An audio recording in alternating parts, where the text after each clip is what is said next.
12장 개요. 이 책의 앞장에서 나는 진리를 확실히 보여주기 위해 각각의 주제들을 사용했습니다. 이 장에서 나는 악령들을 대했던 그 경험의 첫 부분으로 돌아가서 그것을 자세히 다루고 싶습니다. 나는 이전의 진술을 다시 반복하려는 것이 아니라 모든 요점들이 다 다루어지도록 확실히 하려는 것입니다. 나는 어느 시점에 사탄이 위장된 목소리로 나에게 나타났었는지는 확실히 모릅니다. 나는 콜롬비아에서 미시시피주의 매콤에 있는 종합병원으로 향하는 구급차에 실려 병원을 떠났던 것은 기억하지만 가고 있는 동안에 대해서는 그다지 분명하게 기억하지 못합니다.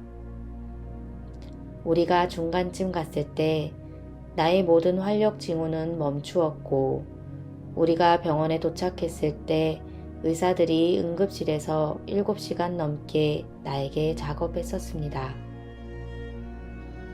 중환자실에 약 6, 7시간을 더 갇혀 있다가 나는 수술실에서 6, 8시간을 더 보냈습니다.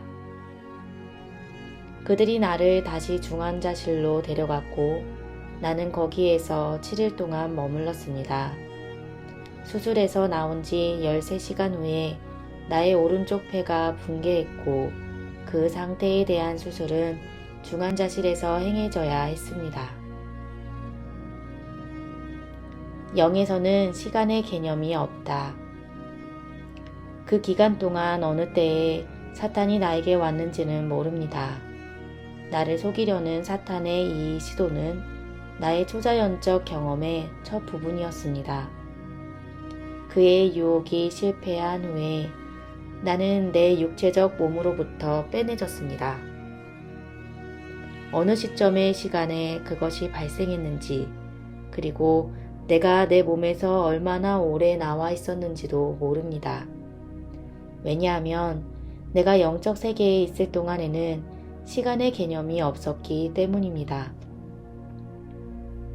나는 내가 처음 둘째 하늘로 데려져 갔을 때가 금요일 밤이었다고 생각하는데 내가 도시의 거리로 데려져 나와서 왕령 활동을 관찰하도록 허용되었던 것은 낮 시간 동안이었습니다.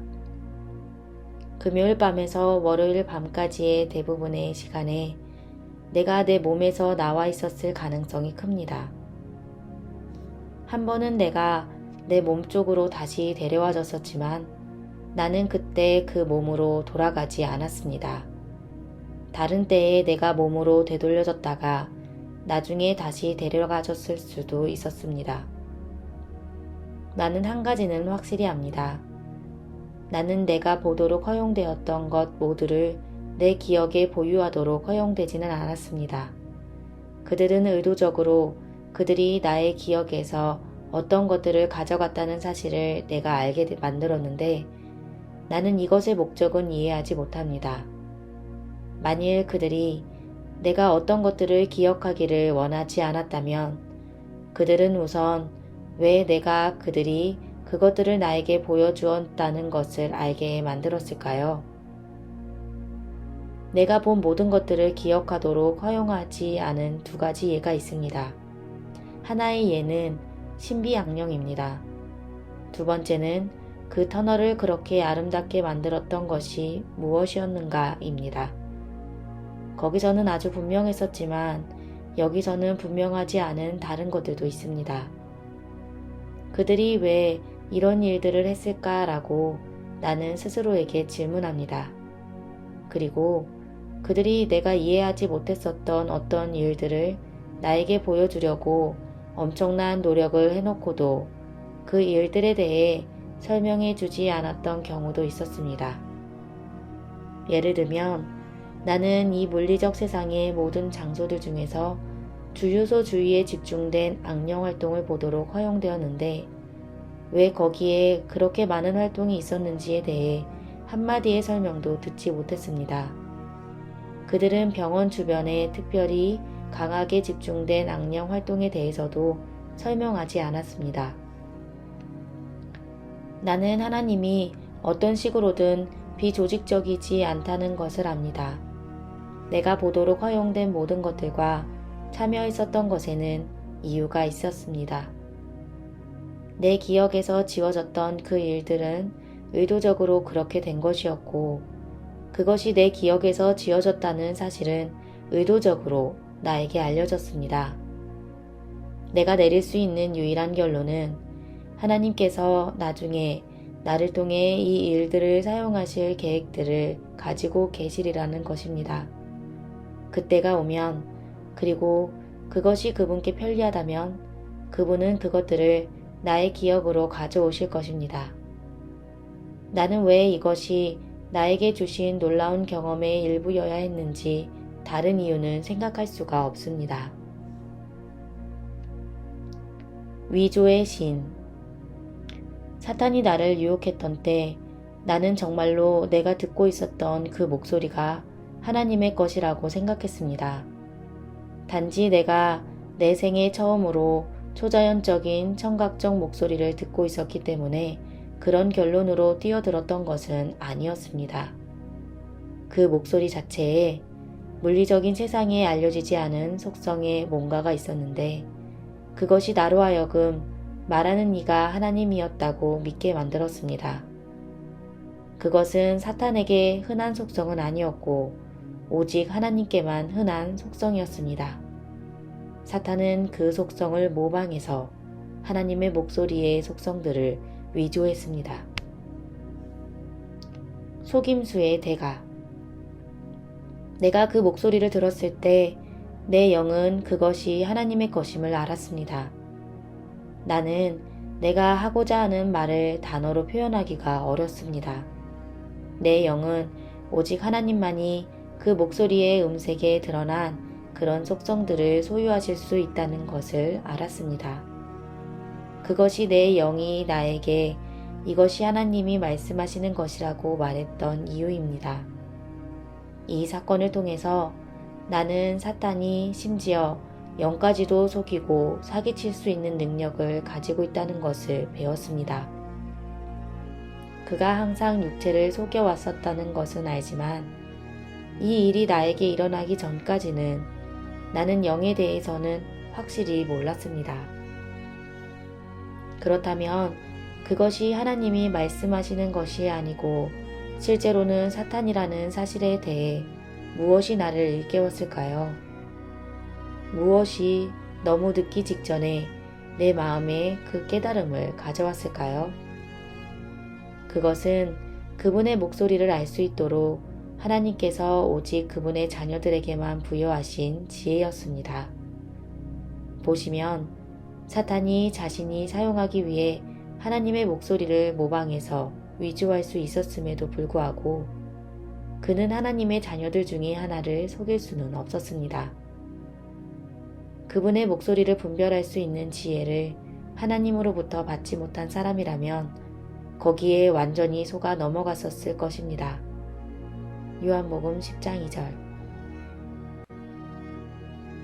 누가 나에게 말하고 있는 것인지에 대한 깨달음이 왔었던 때 나는 선택을 할 시간이 몇 초밖에 없었습니다. 저항할 것인가 아니면 순종할 것인가. 그것이 문제였습니다. 나는 이미 숨을 쉬는 노력을 경감하기 시작했었기 때문에 순식간에 그 결정을 내려야 했습니다. 내 육체적 생명이 단 1초밖에 남지 않은 아주 가는 실오라기 하나에 달려 있었습니다. 내가 사탄에게 아니야 라고 말할 수 있기도 전에 내가 결정을 내리자마자 사탄은 그것을 알았고 이미 도망가기 시작했었습니다. 그에게 저항하는 데는 아무런 힘도 들지 않았습니다. 내가 마음을 정하자마자 그는 나에게서 도망가기 시작했습니다. 그는 내가 소리칠 때까지 기다리지 않았습니다만 나는 어쨌든 소리쳤습니다. 내가 말하기도 전에 그는 내가 그의 거짓말을 받아들이지 않을 것을 알았습니다. 즉각적인 영적 지식. 내가 저항했던 직후에 천사들이 금세 나의 영을 내 육신에서 빼냈습니다. 놀랍게도 내 영이 빠져나오자마자 나는 많은 것들을 즉각적으로 알았습니다. 그들이 나를 그 차원의 벽을 통과해서 데려갔을 때 나는 그 벽이 무엇인지를 알았고 우리가 어디로 가고 있는지도 알았습니다. 나는 영과 의사소통하는 법, 생각의 속도로 여행하는 법, 공중에 떠다니는 것처럼 여행하는 법을 알았고 내가 성령의 보호하심 아래에서 여행하고 있다는 것도 알았습니다. 나는 이것이 어떤 종류의 특별한 경우라는 것을 알았고 이런 종류의 일이 매일 일어나지는 않는다는 것을 알았습니다. 우리가 둘째 하늘에서 이동했을 때 나는 그 세계의 악령들이 내가 거기에 특별 임무로 갔고 내가 성령의 보호하심 아래에 있다는 것을 인식하고 있음을 알았습니다. 나는 악령들이 어느 정도로 천사들에게 맞설 자유가 있는지는 모르겠지만 높은 계급의 악령들이 내가 그들의 세계에 있는 것을 싫어한다는 것은 알았습니다. 전쟁 악령들과 얼굴을 마주했을 때 나는 그 천사들에게서 어떤 종류의 느낌이 있었던 것을 감지할 수 있었습니다. 나는 그것이 두려움이나 불안한 느낌조차 아니었다는 것은 알지만 그럼에도 불구하고 그들에게 어떤 종류의 느낌이 있었습니다.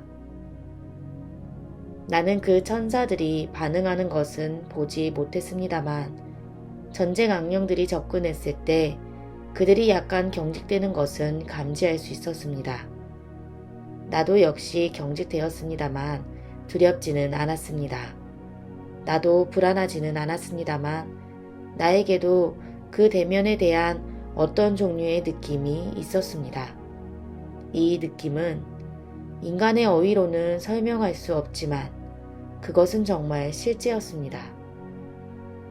나는 악령들이 강요된다면 천사들과 싸울 것이지만 보통은 싸우지 않는 것을 선호한다는 것을 발견했습니다.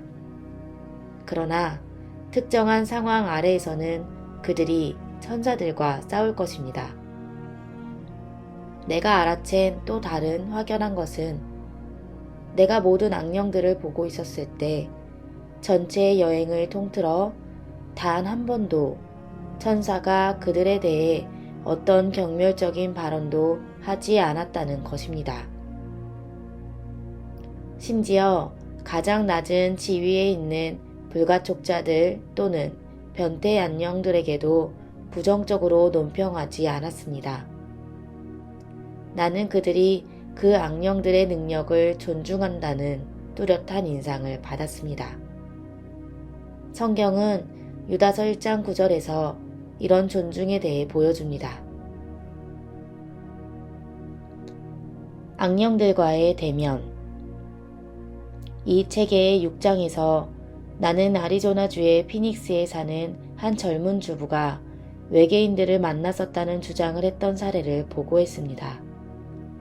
그녀가 자신을 유괴했었던 외계인을 묘사했을 때 나는 그녀의 묘사가 얼마나 거대한 거인 악령의 모습과 비슷했는지에 대해 놀랐습니다. 그녀는 최면 아래에서 이런 묘사를 했고 그녀를 조사하던 의사는 그녀가 정말로 다른 행성에서 온 외계인들을 만났었다고 확신했습니다. 그녀가 만났던 것은 다른 행성에서 온 외계인들이 아니었고 전쟁 악령들이나 악령들의 프린스들 중에 하나였습니다. 사슴 같은 모습. 외계인들에게 납치되어 우주선으로 끌려갔었다가 거기서 그 존재들이 자신의 피에 어떤 종류의 검사를 했었다고 주장하는 또 다른 여성의 진술을 얼마 전에 내가 읽었습니다. 이 사람은 자신이 볼 수 있었던 유일한 것이 사슴의 모습을 가지고 있었다고 주장했습니다. 그녀는 그것이 암컷이었고 그녀의 건강에 대한 염려를 보이면서 그녀에게 이야기했다고 진술했습니다. 이 경우에도 역시 그녀를 조사했던 의사들이 최면과 거짓말 탐지기를 사용했습니다. 그들은 그 검사들의 결과로부터 그 여자가 진실을 말하고 있다고 확신하게 되었습니다. 세 번째 계급의 악령들 속에서 내가 여기 지구의 많은 동물들과 비슷한 모양과 형태를 가진 악령들을 보았었다는 것을 기억하십시오. 이 무리 속에 정말로 우리의 사슴과 같은 형태를 가진 것들이 있었습니다. 이 무리 속에는 반인반수의 모양들과 형태들을 가졌던 악령들도 있었습니다.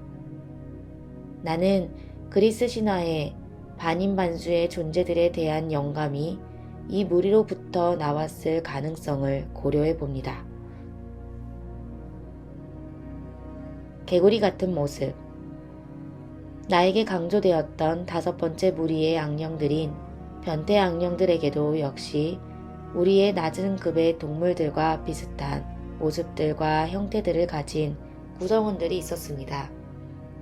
어떤 것들은 개구리와 비슷했고, 어떤 것들은 미끈거리는 파충류들과 비슷했고, 어떤 것들은 작은 원숭이 모양의 생물들과 비슷했습니다.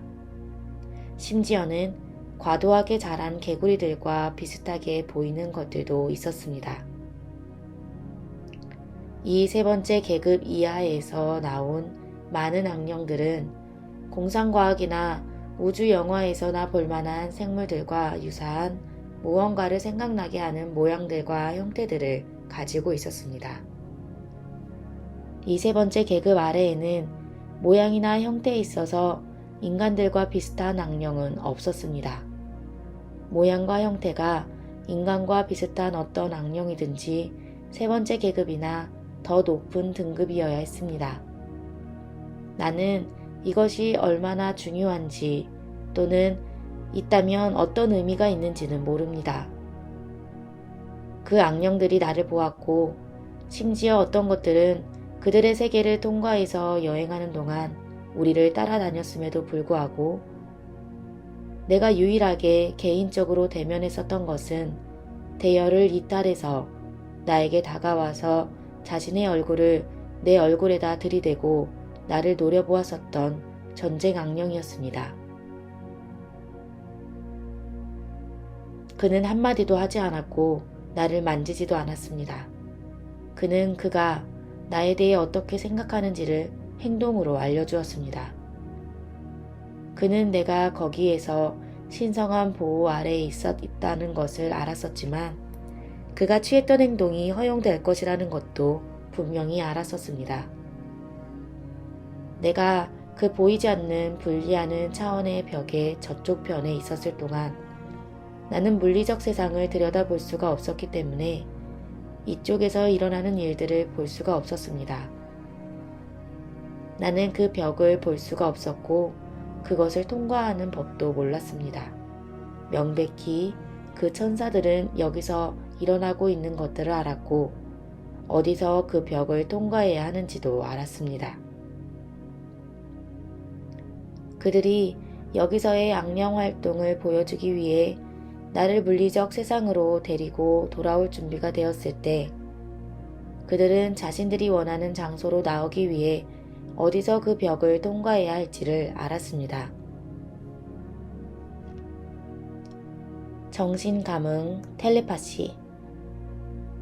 우리가 그 벽을 통과하자마자 나는 모든 물리적 광경들과 물리적 소리들을 보고 들을 수 있었습니다.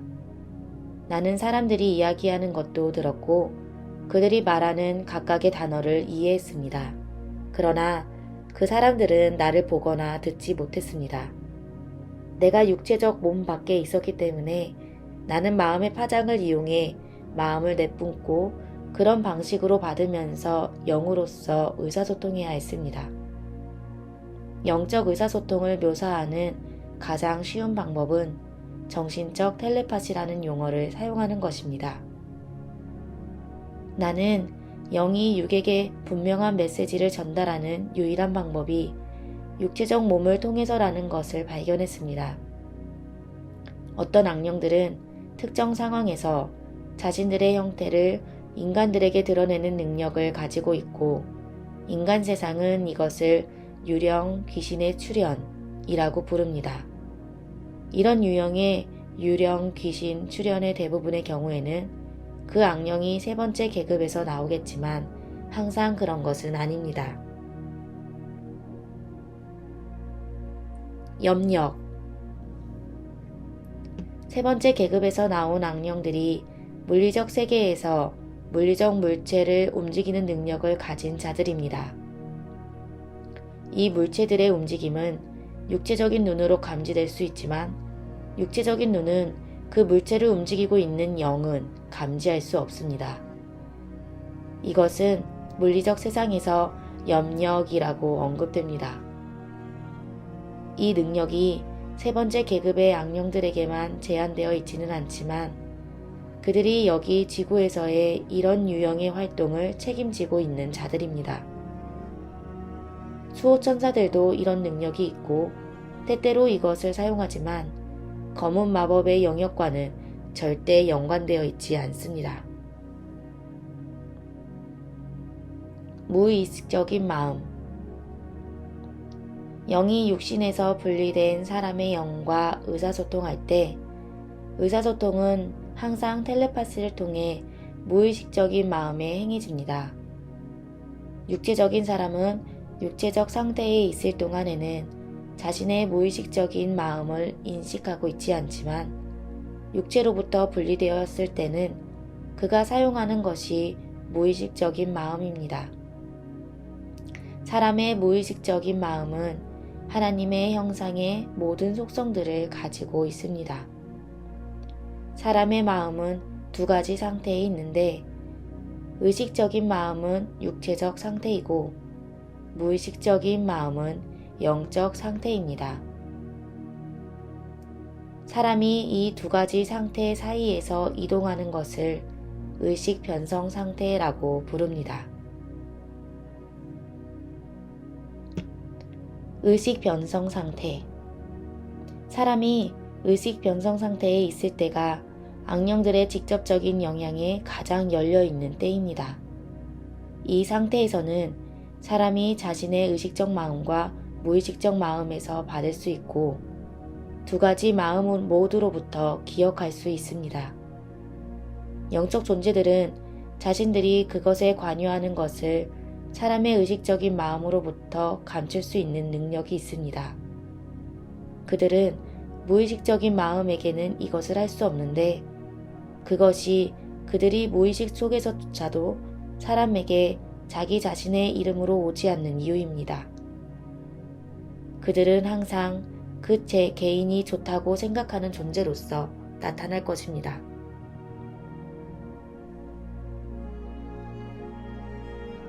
유령, 귀신, 이야기들. 세 번째 계급에서 나온 악령인 강령술의 악령이 모든 유령, 귀신 이야기에 대한 책임이 있는 자입니다. 이 악령들은 혼령과 죽은 인간의 영을 흉내내는 것을 통해 이것을 수행합니다. 세상이 염력이라고 부르는 것에서 그들은 물체를 움직이고 소리를 냅니다. 그들은 또한 말을 할 수 있는 것처럼 보일 수 있지만 그들은 육체적으로 말하는 것처럼 말하지는 않습니다. 그것은 단지 그것을 듣는 사람에게만 말하는 것처럼 보입니다. 소위 귀신이 나타나서 말할 때는 보통 단 한 사람만 그 음성을 듣습니다. 그 사람은 이것을 자신의 귀로 들었다고 생각하지만 그렇지 않습니다. 무슨 일이 있는가 하면 그 악령의 영이 사람의 무의식적인 마음에 말하고 그것을 의식적인 마음에 보내는데 거기서 이것이 육체적인 귀로 들은 소리처럼 보이게 되는 것입니다. 내가 유령의 음성들을 들음으로써 백만장자가 되었던 아서 스틸웰에 대해 이야기했었습니다. 그는 그 음성들을 자신의 귀로 들었다고 주장하지만 다른 누구도 그것들을 결코 듣지 못했습니다. 똑같은 일이 스틸웰의 상황에서 일어나고 있었던 겁니다. 무의식적인 수준에서의 영과 영의 의사소통이 의식으로 보내져서 거기서 그것이 물리적인 소리를처럼 보였던 것입니다. 분별.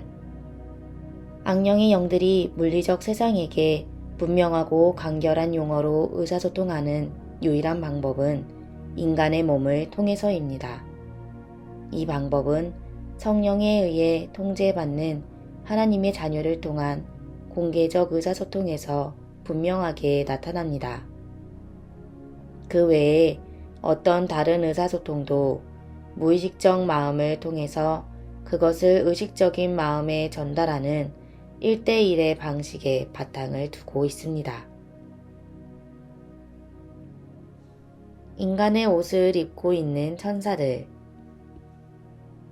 천사들도 역시 물리적 세상과 의사소통하기 위해서는 육체적 몸을 통해서 그렇게 해야 합니다. 그들은 모든 육체적 속성들을 가지고 있는 몸을 입을 수 있는 능력이 있습니다. 그들의 임무가 끝났을 때 그들은 그 몸을 벗을 수 있는 능력을 가지고 있습니다.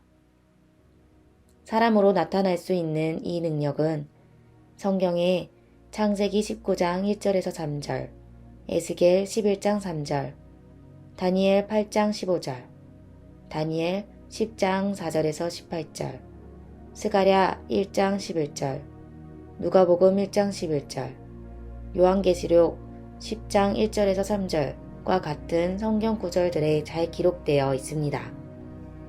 심지어 성경은 이 천사들이 그 육체적으로 보이는 몸 속에 있을 때 인간의 옷도 입는다는 사실도 뒷받침해 줍니다. 이 사실은 에스겔 9장 2절에서 3절, 에스겔 10장 2절에서 7절, 마태복음 28장 3절, 사도행전 10장 30절, 요한계시록 15장 6절 같은 성경 구절들에 기록되어 있습니다. 악령들은 한때는 이 똑같은 특권을 즐겼었지만 그들이 그 몸을 사용하는 데 주어진 한계를 위반했고 베드로후서 2장 4절 즉각적으로 체포되어 사슬에 묶였습니다. 그 후 남아있는 악령들은 더 이상 몸을 사용하기를 거부했습니다. 악령이 지금 육체적 몸을 사용할 수 있는 유일한 방법은 그 몸을 사용할 합법적 권리를 가진 사람의 영으로부터 그것을 얻어내는 것뿐입니다. 악령은 그것을 강압적으로 취할 수는 없기 때문에 교활한 계략, 속임수, 거짓말, 그리고 그가 사용할 수 있는 다른 수단들을 통해 그것을 취합니다. 일단 그가 인간을 사로잡고 나면 그가 그 몸을 원하는 대로 사용할 수 있습니다. 몸 안에 거주하는 사람의 영이 자신의 주권적 의지를 낮추고 악령이 자신을 소유하도록 허용할 때 그 사람의 영은 자신의 몸 안에서 포로가 됩니다. 악령들이 들어오도록 허용함으로써 그는 의지적으로 그 육신에 대한 통치권을 넘겨준 것입니다. 이것은 완전히 악령들인 모든 경우에서 사실입니다. 침입하는 영들이 그 몸을 통제할 것이고 그들이 쫓겨나갈 때까지는 계속해서 그 몸을 통제할 것입니다.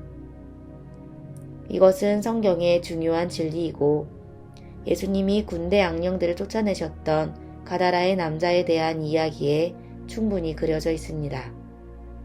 그 이야기를 읽어보시면 이 사람이 구제될 때까지는 스스로 행동할 수 없었다는 것을 볼 수 있을 것입니다. 초인.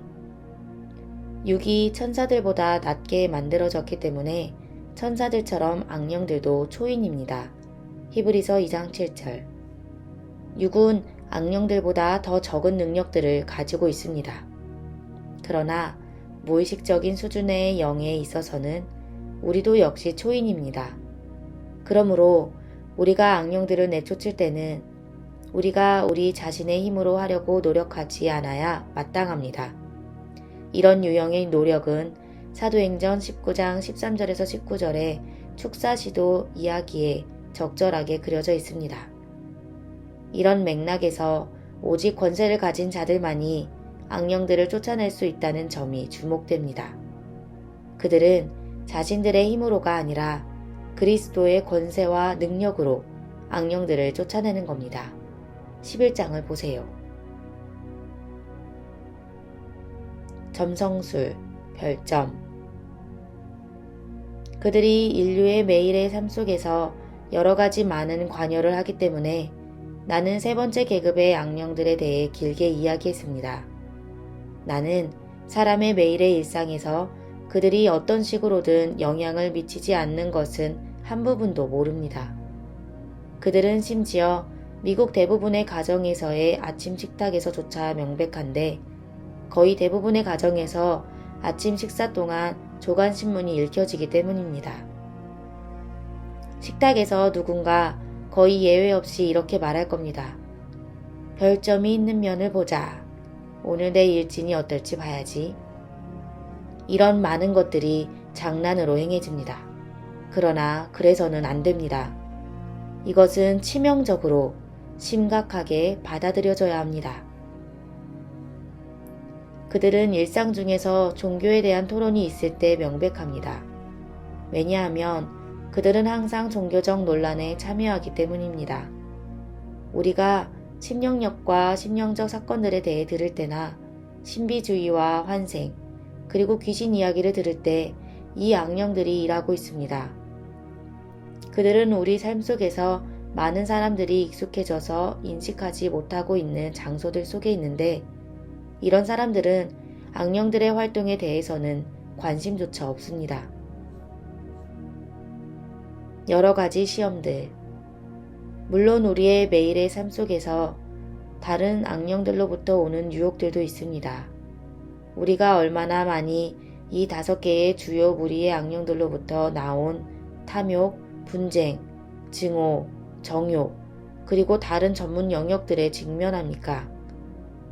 이 모든 것들은 단지 이 세상을 수확될 준비가 된 자두처럼 잘 익게 하기 위한 사탄의 종합 계획의 일부일 뿐입니다. 어떤 사람들은 내가 신비악령과 같은 것들에 대해 말하는 것이 사실일 가능성이 있는지 의아해합니다.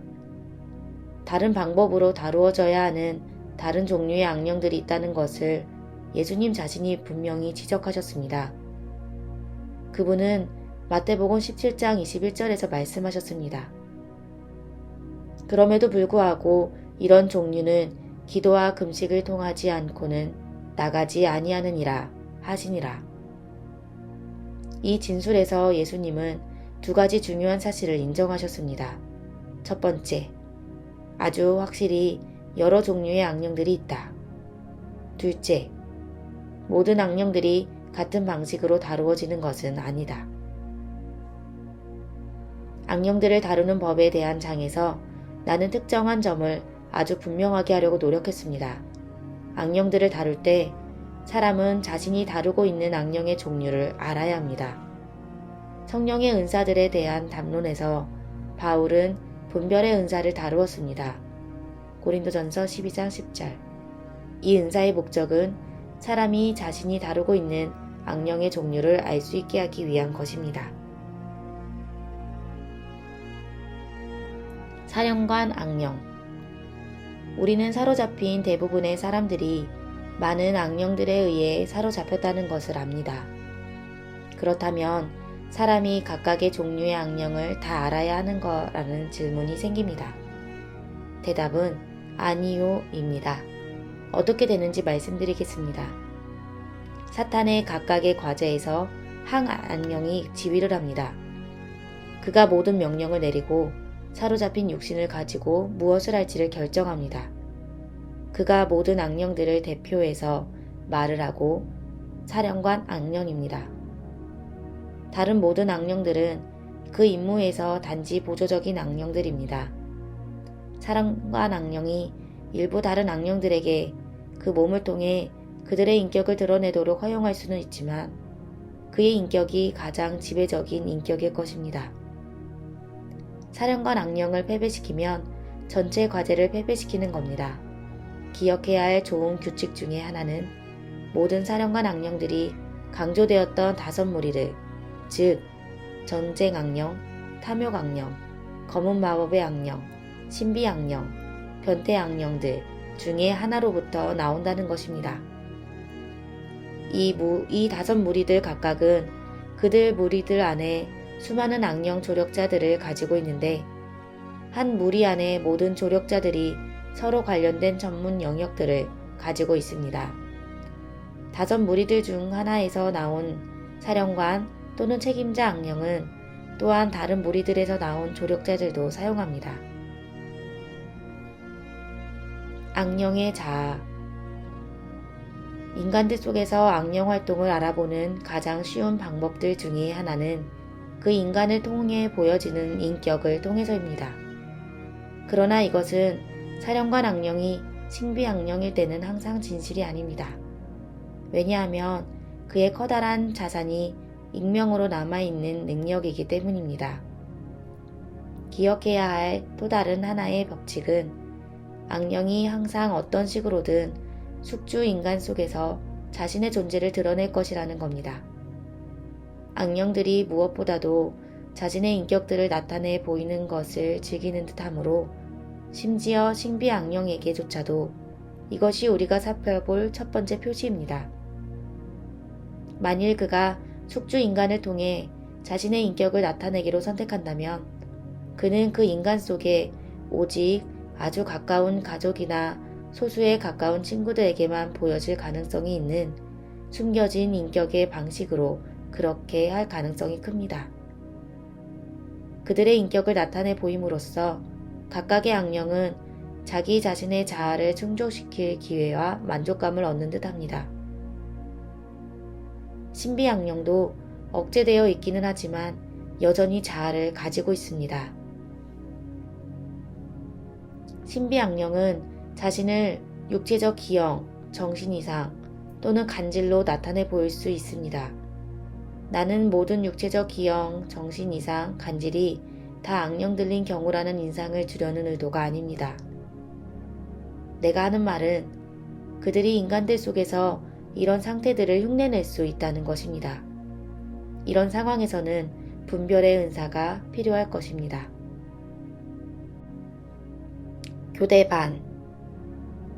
물리적 세상에서 악령 활동을 지켜보면서 나는 지속적인 여기저기 움직임과 어떤 개인적 사람들에게 파견된 악령들이 어떻게 그 사람들을 어디든지 따라다니는지를 보고 놀랐습니다. 한 악령이 떠날 때는 다른 악령이 그 자리를 차지했습니다. 항상 같은 악령들은 아니었을 수 있지만 각각의 개인에게 파견된 악령들의 수는 일정하게 남아있는 듯 했습니다. 그것이 개별적 악령들에게 여러 차례 쉬는 시간이 주어지는 체계였을 수도 있고 아니면 계획된 유혹에 특정 악령이 그 개인을 굴복시키지 못했을 때 다른 악령이 그를 전적으로 대체하기 위해 보내졌을 수도 있습니다. 그것은 나에게 설명되지 않았었기 때문에 나는 모릅니다. 내가 악령들이 배정되어 있는 각각의 사람들을 관찰하는 동안 악령들은 사람들을 그냥 지켜보면서 마치 적절한 순간을 기다리고 있는 듯이 그 사람에게 유혹을 가져다 주기에 적합한 때를 기다리고 있는 듯이 그냥 그 사람을 따라다니고 있는 것을 보았습니다. 동성연애자 교회들. 악령이 인간에게 들어가고 있는 동안 내가 지켜보도록 허용되었던 경우에 나는 그 악령을 보자마자 그가 5번째 무리 또는 변태 무리에서 나왔다는 것을 알았습니다. 그가 소유했던 전문성이 정확히 무엇이었는지는 나는 모릅니다. 나는 그들이 나에게 이 유형의 악령이 들어가는 행동을 하는 것을 보도록 허용했던 하나의 이유가 이런 유형의 변태가 오늘날 세상에 너무나 광범위하게 퍼져 있어서라고 생각됩니다. 오늘날 우리에게는 심지어 동성애자 목사를 가진 동성애자 교회들까지 있습니다. 그런 곳들에서 설교되는 메시지는 결코 사교적 복음 이상일 수가 없는데 그들은 우리를 회개로 이끌어내는 예수 그리스도의 구원의 피에 대해서는 결코 설교할 수가 없기 때문입니다. 변태 악령이 드러나다. 많은 시민단체들이 동성연애자들에게 가담했습니다. 대부분의 대중매체들이 그들을 대변합니다. 조금씩. 심지어 좋은 기독교인들의 목소리들조차도 이 문제에 대해 잠잠해졌습니다. 많은 사람들에게 이 생활 방식이 아름답고 바람직해 보이지만 나는 그것에 추악하고 경멸스런 진짜 정체를 보도록 허용되었습니다. 악령들을 다루는 것에 대해서 내가 이 책에서 다룰 수 있는 것보다 훨씬 더 할 말이 많습니다. 필요한 때에 여러분의 가장 커다란 정보원은 성경이라는 것만 기억하십시오. 셀라.